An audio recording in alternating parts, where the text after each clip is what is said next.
शहादा नगरपालिकेच्या नगराध्यक्षपदी जनता विकास आघाडीचे अभिजित पाटील विजयी।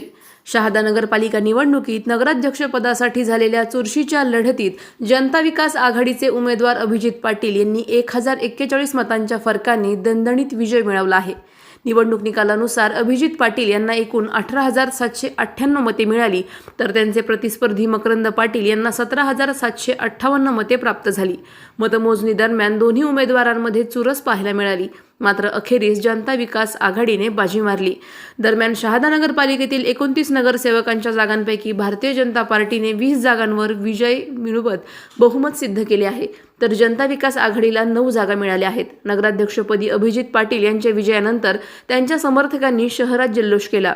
विजयाबद्दल प्रतिक्रिया देताना अभिजित पाटील यांनी शहाद्याच्या सर्वांगीण विकासासाठी प्राधान्याने काम करण्याचे आश्वासन दिले।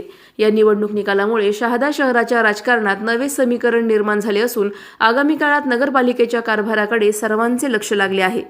सलाउद्दीन लोहार, नंदुरबार, न्यूज 24।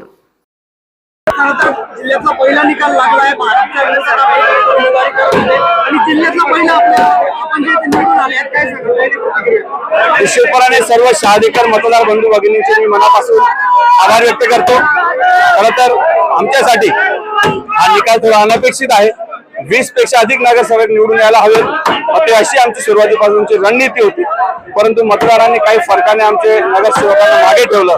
तरी देखील नगराध्यक्ष पदासाठी मला जे मतदान सर्व शहादेकरांनी दिलेलं आहे, त्याबद्दल मी सर्व शहादेकर बंधू भगिनींचे, माझ्यासोबत उपस्थित सर्व नगरसेवक, त्यांच्या परिवाराचे आणि कार्यकर्त्यांचे मनापासून आभार व्यक्त करतो। धन्यवाद। मुख्यमंत्र्यांनी आपल्या विरोधात सभा घेतली होती, कसं बघताय? खरं तर संपूर्ण भारतीय जनता पक्षाने ही निवडणूक अतिशय प्रतिष्ठेची केली होती। स्वतः मुख्यमंत्री साहेब इथं आले, गिरीश भाऊ महाजन 2 वेळा आले।